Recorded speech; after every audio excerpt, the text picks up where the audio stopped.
kelapa sawit. Ada banyak orang yang mengatakan bahwa kelapa sawit ini berduri.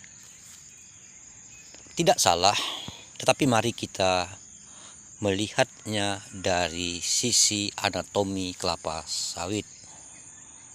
Sebagaimana video-video saya sebelumnya, bahwa kelapa sawit adalah tanaman yang berakar serabut monokotil, di mana batang kelapa sawit terdiri atas 8 tangkup pelepah, di mana larik baris pelepahnya itu berbentuk spiral.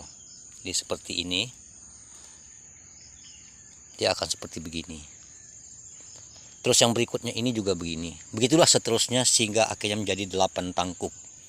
Jadi tidak ada yang 9, 10 atau 7, semuanya 8 tangkup. Nah, sekarang mengenai duri.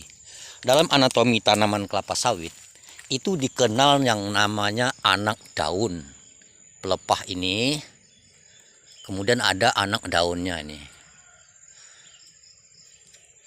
Lalu apabila ini kita patahkan, nah ini muncullah duri.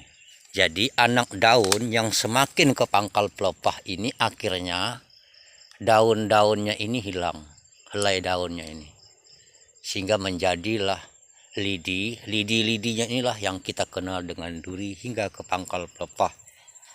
Nah, inilah yang disebut dengan ketiak pelepah, yang tempat kita menaruh pupuk boron. Pada ketiak pelepah inilah keluar bunga, ada yang menjadi jantan dan ada yang bunga betina, dan bunga betina menjadi buah.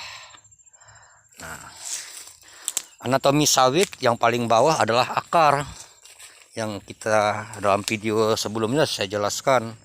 Nah, yang paling ujung dari akar kelapa sawit adalah akar serabut ini namanya tembira atas. Kalau yang ke bawah tembira bawah, lalu ada yang menyamping ke kiri ke kanan, ini yang muda. Pada ujung akar kelapa sawit ini ada yang berwarna kuning coklat, ini namanya tudung akar, keras, melindungi ujung akar yang lunak untuk menembus tanah atau benda-benda yang agak keras seperti kayu lapuk. Nah, ini akar-akar ini muncul setelah tabur pupuk untuk menyerap pupuk. Lalu dari akar, batang, setelah batang adalah pelepah, setelah pelepah adalah helai daun. Pelepah-pelepah ini sampai ke atas ini disebut mahkota.